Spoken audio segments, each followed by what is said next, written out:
اس طرح سے اپنے آپ کو مست رکھتے تھے اور رسول حسین ابن علی سے خود کو مست رکھتے تھے. رسول کی آغوش میں حسین ابن علی ہے اور سامنے تمام اصحاب ہیں اور وہیں پر مولا کائنات بیٹھے ہیں. مولا کائنات نے چہرہ حسین ابن علی کو دیکھا اور پھر مسکرا کر رسول کے چہرے کو دیکھا. رسول بار بار چہرہ حسین پر بوسہ دیتے جاتے ہیں. بیٹھے ہیں لیکن کبھی اصحاب کو دیکھتے ہیں, پھر کوئی گفتگو کرتے ہیں, پھر حسین کو بوسہ دیتے ہیں, پھر کوئی گفتگو کرتے ہیں, پھر بوسہ دیتے ہیں. جیسے ہی مولا کائنات کی نگاہ پڑی, مولا کائنات مسکرائے اور مسکرا کر کہا, اے اللہ کے رسول, آج علی آپ سے ایک سوال کرنا چاہتا ہے.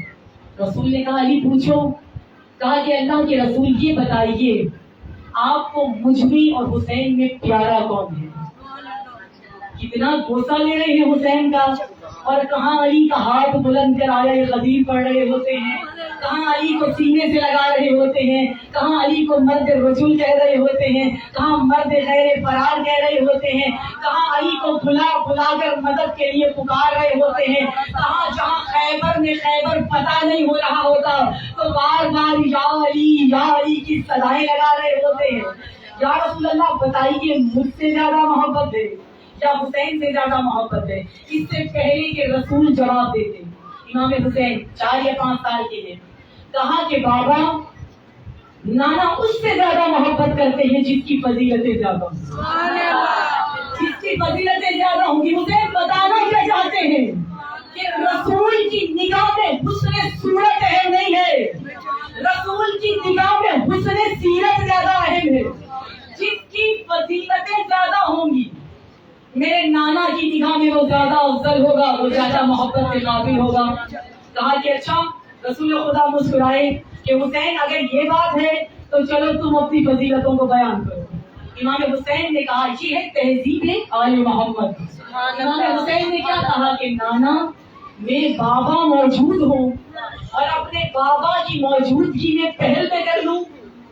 میرے بابا علی موجود ہوں اور علی کی موجودگی میں حسین پہلے کلام کرے, حسین اپنی فضیلتوں کو بتائے, ممکن نہیں ہے. نانا حکم دیجئے کہ میرے بابا پہلے بتائے. تاریخ کہتی ہے مولا کائنات نے اپنی 70 فضیلتوں کو بیان کیا. 70 فضیلتوں کو علی ابن ابی طالب نے اپنی زبان سے بیان کیا, کہنے پر. اپنی فضیلتوں کو خود نہیں لیکن کہنے پر اپنی 70 فضیلتوں کو بیان کیا, جن میں سے چند کیا ہے. مولا کائنات نے کہا کہ میں فاتح خیبر ہوں. عالم نے مجھے ابو طالب جیسا باپ دیا. باپ پر فخر کرنا ہر کسی کی ضرورت نہیں ہے, اور عرب میں تو بہت کم تھے جو باپ پر فخر کر سکے کہ ہمارا باپ ہے اور وہ بھی ابو طالب ہے. مولا کائنات نے کہا میں ابو طالب کا بیٹا ہوں. اور کون ابو طالب؟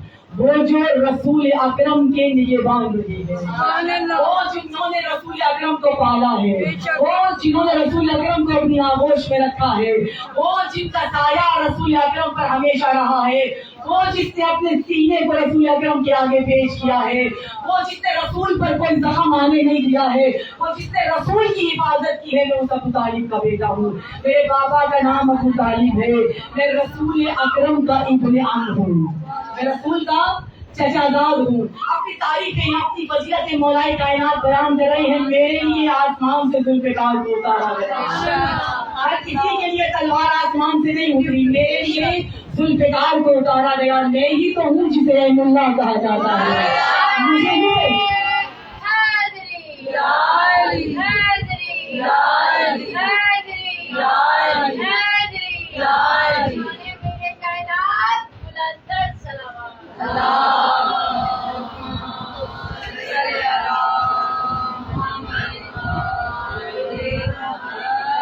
یہی تو ہوں جسے عین اللہ کہا جاتا ہے, جسے عین اللہ کہا جاتا ہے. میں ہی تو ہوں جس کے بارے میں رسول نے کہا تھا لحمہم لحمی و طعمہم طعامی.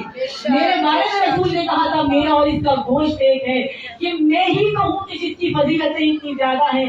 جب مولا کائنات نے اس وقت پوری اس لیے نہیں بتا رہی کہ اس وقت ضرورت نہیں ہے کہ میں مولائے کائنات کے فضائل پڑھوں، کیونکہ میرا موضوع امام حسین ہے۔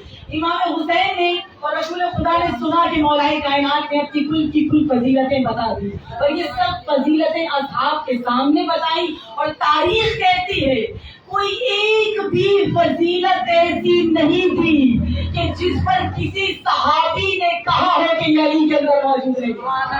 کوئی ایک بھی فضیلت ایسی نہیں، جب 70 فضیلتیں بتا دی رسول خدا مسکرائے اور مسکرا کر کہا کہ اب حسین تمہاری باری، اب حسین تمہاری باری۔ مولائے کائنات نے کہا کہ بابا آپ کو ناز ہے کہ آپ کے بابا بہت عظیم ہیں، آپ کو ناز ہے کہ آپ کے دادا بہت عظیم ہیں، آپ کو ناز ہے کہ آپ ابن عم آپ کے رسول خدا ہیں، آپ کو ناز ہے کہ فاطمہ زہرا آپ کی زوجہ ہیں، آپ کو جن چیزوں پہ ناز ہے اے بابا جتنی فضیلتیں، توجہ، جتنی فضیلتیں اے بابا آپ نے بتائی ہے ابھی ابھی، وہ کل کی کل فضیلتیں حسین ابن علی کے اندر موجود ہیں، وہ کل کی کل فضیلتیں۔ حسین بادشاہ، حسین بادشاہ، حسین بادشاہ، یا علی، یا علی، یا علی، یا علی۔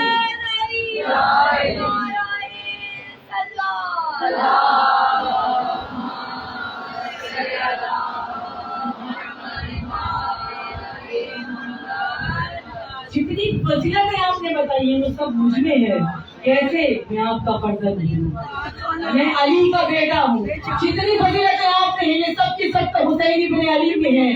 اے بابا آپ جس دادا پہ فخر کرتے ہیں وہ میرا بھی دادا ہے، اے بابا آپ جس ابن عم پہ فخر کرتے ہیں وہ میرا بابا ہے، وہ مجھے اپنا بیٹا کہتا ہے۔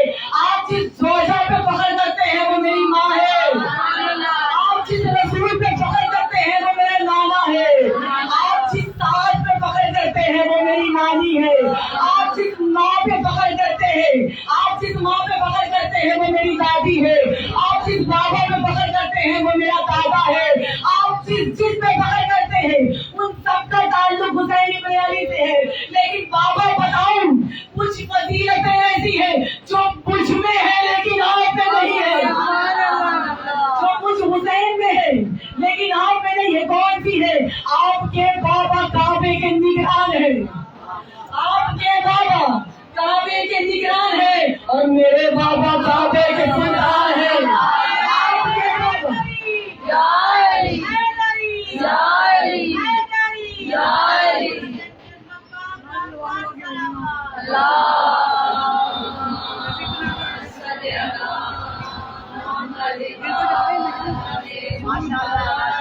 آپ کے بابا کعبے کے نگران ہیں اور میرے بابا کعبے کے سلطان ہیں۔ آپ کے بابا پہچان مخلوق کی اور میرے بابا خالق کی پہچان ہے۔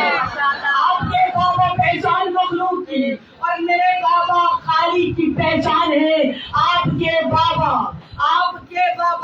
سید الانبیاء کے محافظ صحیح، سید الانبیاء کے محافظ صحیح، سید الانبیاء کے وظیفے نہیں، سید الانبیاء کے محافظ صحیح، سید الانبیاء کے وظیفے نہیں۔ آپ کے بابا جتنے بھی ہو محترم، آپ کے بابا جتنے بھی ہو محترم، پر میرے بابا کی مانند علی کو نہیں۔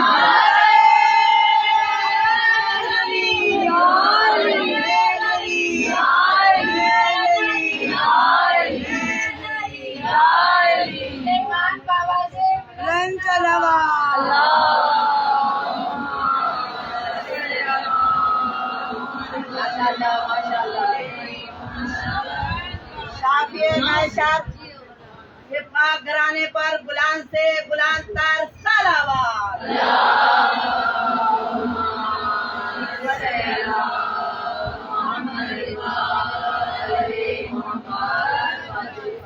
مولا حسین نے اپنی شان بیان کی، کچھ فضیلتیں واقعی حسین کے بابا علی ہے لیکن علی کے بابا علی نہیں ہے۔